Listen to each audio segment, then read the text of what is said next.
A ver, olvidémonos por un momento de Drácula, de las capas y de los murciélagos.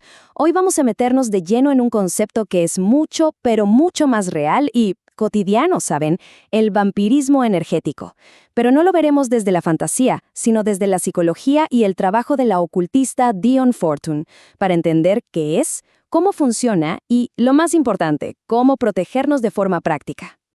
Ok, para poder entrarle bien a este tema, lo primerito que hay que hacer es quitar de en medio esa imagen popular del vampiro que todos tenemos en la cabeza. Vamos a como desarmar el mito, ¿no? Para poder llegar al fondo, al núcleo psicológico de todo esto. Y créanme, está mucho más pegado a nuestra realidad de lo que uno se imagina. Y aquí viene la gran pregunta, ¿no? ¿Qué es realmente un vampiro energético? Ojo, no estamos hablando de un monstruo de película, para nada. Es una dinámica humana que, miren, casi seguro hemos vivido todos más de una vez, pero sin saber cómo llamarle. El contraste salta a la vista, ¿verdad? De un lado, pues el mito, Drácula, las mordidas, toda esa onda gótica de fantasía, pero del otro lado está la realidad, la que nos importa aquí, la que estudió a fondo la ocultista Dion Fortune, y ella habla de una transferencia de energía, un fenómeno que tiene su origen en un vacío interno y que, fíjense, se puede explicar desde la psicología. Bueno, ya que pusimos el mito en su lugar y la realidad en el nuestro, ahora sí, vamos a definir qué es exactamente un vampiro en estos términos, en los psicológicos. Y créanme, entender bien este concepto es la base para todo lo demás. Y según Dion Fortune, en su forma más pura, más esencial, es esto, una transferencia de energía vital. Así de simple, así de directo, sin tanto rollo. Es básicamente el acto en que una persona, a veces sin darse cuenta y otras veces sí, pues se alimenta de la vitalidad de otra. Y aquí Fortune nos da una clasificación que es súper útil, la verdad. A ver, primero tenemos al más común de todos, el inconsciente. ¿Saben cuál? Es esa persona que te deja drenado, sin energía, y lo más probable es que ni cuenta se dé. Es su propia necesidad de validación la que sin querer absorbe la energía de los demás. Luego está el consciente. Este ya es más raro, y es quien manipula a propósito, usando el miedo o la dependencia para alimentarse. Y por último, Fortune habla de un tipo post-mortem. Este es más complejo, ¿eh? Pero para entenderlo fácil, pensemos en ello como una especie de residuo psíquico, como una influencia que alguien deja atrás, más allá de la idea clásica de un fantasma. Y aquí, pongan mucha atención, porque esta es quizás la idea más importante de todas. El origen de esto no es un ataque que viene de afuera, no. Es una condición que nace de adentro, de un estado interno, de una falta, de una carencia bien profunda. ¿Y a qué nos referimos con ese estado interno?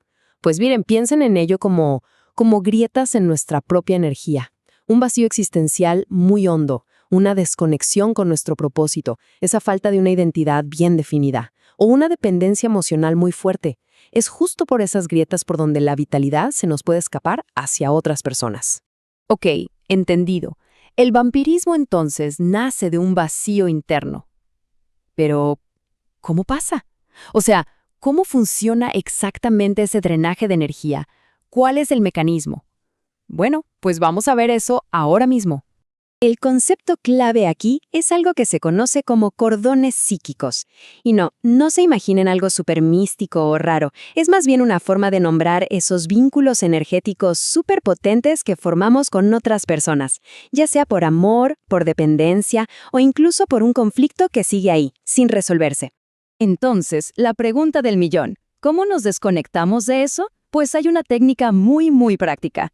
Primero, hay que identificar a la persona. Segundo, visualizar ese cordón que nos une. Tercero, con mucha decisión, imaginar que lo cortamos. Y cuarto, hacer una afirmación interna, algo así como, retiro mi energía y cierro este vínculo, para sellar el proceso. ¿Y por qué funciona? Porque como bien dice Fortune, es nuestra propia atención la que mantiene vivo y alimentado ese cordón. Ahora vamos a la parte más importante, a la solución más poderosa de todas. Y no se trata de pelear contra algo o alguien de afuera. Se trata de fortalecer nuestro propio estado interno. Y aquí tenemos la regla de oro de Dion Fortune, el pilar de toda autodefensa energética. Es una idea que suena simple, pero es, profundísima. Se resume en esto: donde va tu mente, fluye tu energía. Nuestra energía siempre, pero siempre, va a seguir a nuestro enfoque mental. Entonces, ¿qué significa esto en la práctica? Pues que el punto clave es dejar de alimentar esa conexión. Hay que cortarle el suministro. Y eso se hace dejando de pensar en esa persona, dejando de hablar de ella a todas horas, dejando de darle vueltas y vueltas a las emociones que nos unen. En resumen, hay que quitarle nuestro foco de atención. Y miren, en este punto Dion Fortune se pone súper práctica, nada de misticismo. La mejor protección, dice ella, son los límites. Límites reales y firmes. O sea, aprender a decir que no. Reducir el contacto con esas personas que nos drenan. Y, súper importante, entender que no tenemos la obligación de salvar a todo el mundo. Y este es un punto clave, sobre todo para quienes trabajan ayudando a otros o tienen una onda más espiritual. Hay una trampa muy común: confundir la compasión con el autosacrificio energético. Ser compasivo no significa dejar que nos dejen secos. La compasión de verdad también incluye cuidarse a uno mismo y proteger la propia energía. Muy bien, ya hablamos de la defensa con límites, que es fundamental. Ahora vamos a ver un par de técnicas más activas, digamos, que podemos usar para fortalecer nuestro campo energético y mantenerlo bien cerradito. Esta es una técnica de visualización clásica, pero súper efectiva. Y ojo, no es magia, ¿eh? Es más bien un entrenamiento para la mente y para el sistema nervioso. Al imaginar esta esfera de luz, lo que se hace es programar la mente y la propia energía para que mantengan una barrera saludable y consciente. Porque al final del día, la protección más efectiva no es levantar murallas, sino más bien cultivar un jardín interior tan lleno de vida, tan vibrante, que simplemente sea impermeable. El foco no tiene que estar en el vampiro, sino en nuestro propio nivel de vitalidad.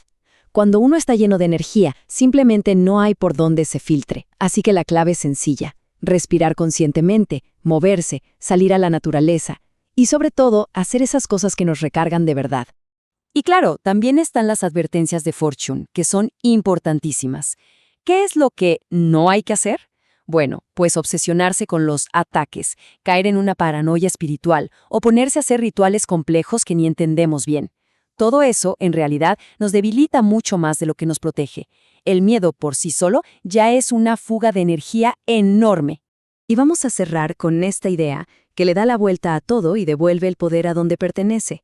Una conexión siempre necesita dos partes, y uno siempre tiene la opción de desconectar su propio enchufe. Así que la pregunta final no es cómo pelear contra los demás, sino más bien cómo recupera cada quien el control de sus propias conexiones.